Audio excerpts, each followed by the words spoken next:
Dalam sebuah band, seorang basis atau pemain bass sangat penting untuk mengatur tempo. Pemain bass memainkan peran sentral dalam sebuah band. Mereka adalah landasan band.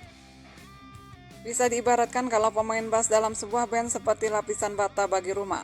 Pemain bass bisa menciptakan struktur di sekitar segala sesuatu yang dibangun.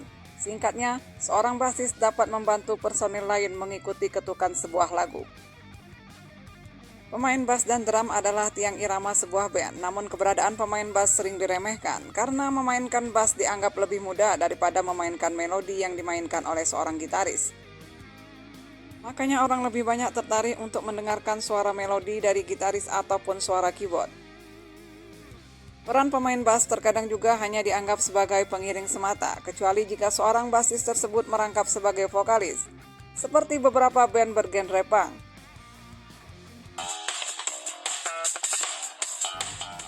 Dalam momen-momen tertentu, pemain bass cukup sulit mendapat sorotan daripada vokalis atau gitaris. Terkadang juga pemain bass sering bersembunyi di belakang musisi lainnya. Mereka sering berada di belakang gitaris mengiringinya dengan nada yang lebih dalam.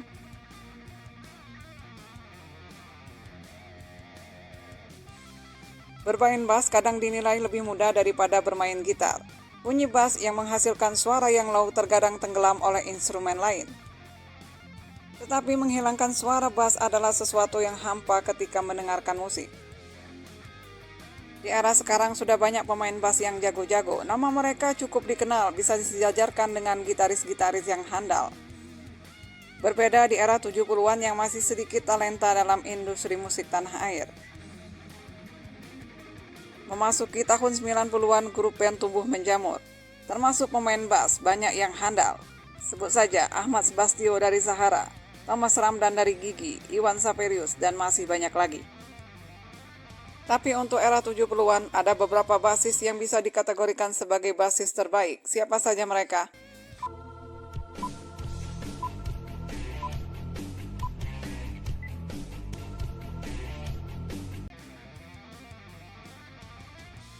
Pria kelahiran 14 April 1949 berasal dari Bandung, Jawa Barat. Ia merupakan pemain bass sekaligus merangkap sebagai vokalis Superkid. Sebelumnya, Daddy Stanza juga pernah tergabung sebagai pembentuk bass dan pendiri The Rollies. Ia juga sempat menjadi pemain bass God Bless di tahun 1974 walau tidak sampai rekaman. Selepas dari God Bless, Daddy Stanza bersama Dodi Dares dan Jelly Tobing membentuk Superkid. Selain jago bermain bass, Daddy Stanza juga cukup dominan dalam membuat lagu untuk bandnya ini. Bersama Superkid melahirkan single hits Cemburu. Aku cemburu melihat tingkahmu. Kiprah Daddy Stanza semakin menonjol ketika ia bersolo karir dengan menghasilkan beberapa album. Namun musisi satu ini terjerumus dalam dunia narkoba dalam waktu yang cukup lama, sehingga membuat kondisi fisiknya semakin menurun, dan ia juga digerogoti sakit paru-paru dan jantung. Ia pun akhirnya menyerah dengan penyakit yang dideritanya itu. Daddy Stanza wafat pada tanggal 22 Januari tahun 2001.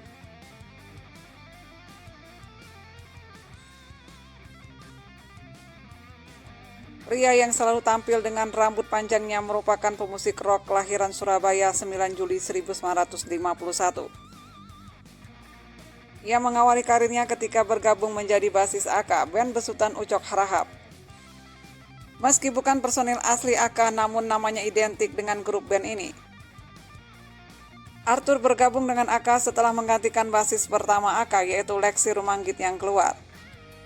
Lewat rekomendasi Syekh Abidin, membuat Ucok Harahap menggait Arthur Kaunang untuk menjadi basis di grup bandnya itu. Arthur Kaunang dikenal sebagai pembentuk bass kidal yang handal.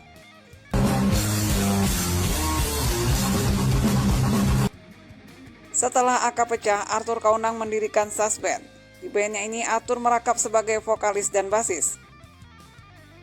Permainan bass Arthur Kaunang cukup spesial karena bermain dengan tangan kidal, sekaligus merangkap sebagai vokalis utama. Selain itu juga ia merupakan pemandu bakat bagi calon musisi-musisi Surabaya. Salah satu penyanyi yang berhasil mencuat lewat panduannya adalah rocker wanita yaitu Ita Purnamasari.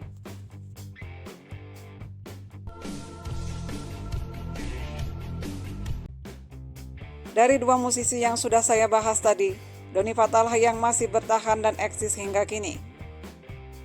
Basis satu ini bisa dikatakan sebagai dedengkotnya pemain bass rock Indonesia. Pria kelahiran 24 September 1949 ini merupakan basis grup legendaris God Bless. Permainan bassnya tidak diragukan lagi. Ia kerap memainkan improvisasi ketika beratraksi di atas panggung. Ia bahkan dinobatkan sebagai jawaranya bass Indonesia.